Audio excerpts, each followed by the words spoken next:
Quella cuciniamo insieme ad Andrea. Oggi miennole per tutti. Curiosi? E allora, a un'ina in cucina. E rieccoci qua al nostro appuntamento goloso. Ma chi sono i miennole? In Sicilia i miennole sono le mandorle, tipico prodotto siciliano. Ovviamente è una delle nostre eccellenze, anche se si trova veramente in tutto il mondo. Ma la mandorla siciliana è veramente una tra le più rinomate, se non la più rinomata. E con questo prodotto fantastico, noi siciliani facciamo tantissime preparazioni, tantissime ricette. Oggi, con una preparazione, vi presenterò due ricette. Semplicissimo, ma più che altro veramente pratico. Quindi, che facciamo, per così dire, una base e poi la potremo sfruttare per fare due ricette meravigliose. La prima sarà un latte di mandorla, che nel periodo estivo, con questo caldo afoso, è sicuramente molto, ma molto gradevole da gustare, ben freddo, magari con due cubetti di ghiaccio, giusto per far diminuire la temperatura. E la seconda preparazione è un'altra chicca meravigliosa, tipica siciliana. Sto parlando della famosa granita di mandorle. Vedete, due ricette molto molto allettanti e vi posso assicurare che comunque saranno semplicissime da preparare. Ma adesso basta, bando alle ciance e tuffiamoci all'interno della ricetta. Allora, pochissimi ingredienti, ma come dico sempre, di qualità. Praticamente zucchero e mietola, non dobbiamo prendere altro. E poi, ovviamente, per chi lo gradisse, io consiglio sempre di mettere una goccia di amaro di mandorla, che è quello che esalta poi il sapore della mandorla. Iniziamo con un passaggio fondamentale. Tegamino antiaderente, fuoco al minimo e mettiamo le mandorle. Minimo, dobbiamo appena farle tostare. Ed eccole qua, pronte. Quando cominciano leggermente a prendere colore, a sprigionare un profumo di mandorla intensa, le possiamo togliere dal fuoco e trasferire in un frullatore. Benissimo, adesso mettiamo le nostre mandorle all'interno di un frullatore, inseriamo all'interno lo zucchero e io metto una goccia di amaro di mandorla. Coperchio e cominciamo a frullare.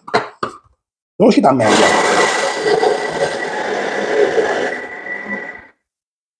Perfetto.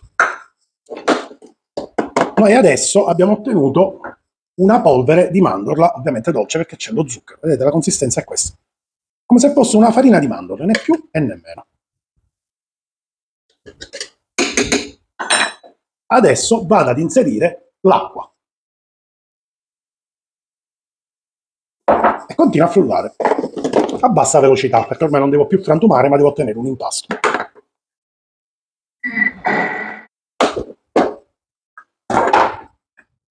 Perfetto. Meraviglia. Lo trasferiamo sul banco da lavoro e lo andremo a definire. Una piccola sbarazzata e continuiamo la preparazione. Come vedete ancora non è compatta e lo andremo a definire con le mani. Impastiamo e otteniamo un panetto. Ed ecco qui il nostro panetto. Con questo qui faremo le due ricette. Inizieremo subito, anzi, per meglio dire, tra un po' di tempo, perché adesso la pellicola la metto in frigorifero almeno un paio d'ore. E trascorse le 2 ore inizieremo con il latte di mandorla. Subito dopo ci proietteremo la granita di mandorle, quindi pellicola, e ci vediamo tra 2 ore. Aracio! 2 ore per me, per voi soltanto pochi secondi. Benissimo, come avete visto 2 ore sono praticamente volate. Nello stesso frullatore, robot da cucina, chiamatelo penuccio, chi volete, qualcosa che comunque abbia le lame lì per bene. Potete anche usare, volendo, il frullino ad immersione, quindi nulla toglie. Siccome io questo qui comunque l'avevo già utilizzato, per evitare di sporcare un mondo, lo sto continuando ad utilizzare. All'interno vado ad inserire l'acqua e il panetto spezzettato.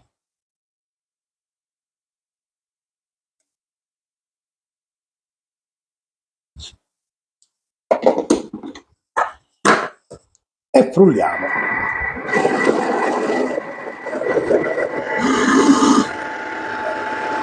Andiamo a travasare il tutto in un contenitore. Chi non ama masticare i pezzettini di mandorla, perché comunque un po' resterà, può tranquillamente fare come sto facendo io adesso. Filtra il latte di mandorla. E questo è ciò che è rimasto dopo averlo filtrato. Adesso lo trasferiamo in una caraffa.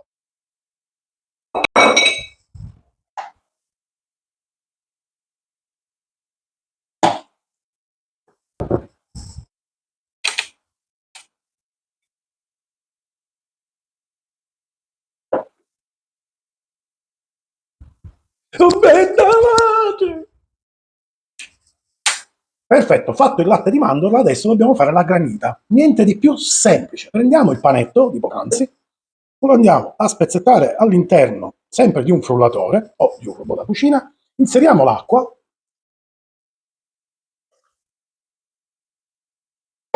una presa di sale e frulliamo come se dovessimo rifare il latte di mandorla. Wow! Prendiamo il nostro composto e senza filtrarlo questa volta lo andremo ad inserire in un contenitore. È una meraviglia, credetemi. Mamma mia. Semplicemente trasferite questo contenitore all'interno di un congelatore per almeno 24 ore. Se sono 36 è anche meglio. Ci vediamo appunto fra 36 ore. Al solito 36 ore, per me, per voi sempre pochi secondi. Ci vediamo tra un po' e praticamente terminiamo la ricetta. Benissimo, sono trascorse le 36 ore, come avete visto per voi soltanto pochi secondi, io ahimè ho dovuto realmente attendere. Come vedete praticamente è un blocco di ghiaccio. Adesso io la vado a rompere a pezzi, la inserirò all'interno di questo frullatore e andrò a rompere i cristalli di ghiaccio. Vi faccio vedere. Mi piglio un po' scalpello e comincio a ricavarne dei pezzettoni grossolani che inserirò all'interno. Quindi un attimo di pazienza, che bello di Six Samurai, insomma. Quindi,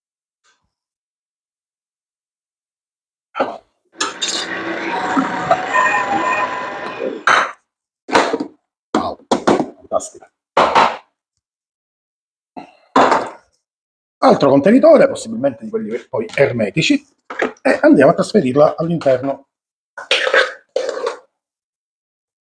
Vedete la cremosità? Abbiamo rotto i cristalli di ghiaccio.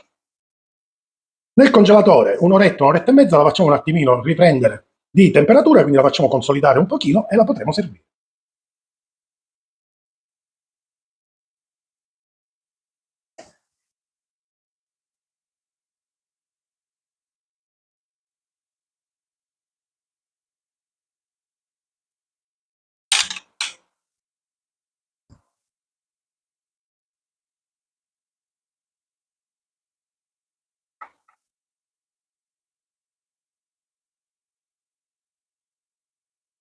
Bella madre!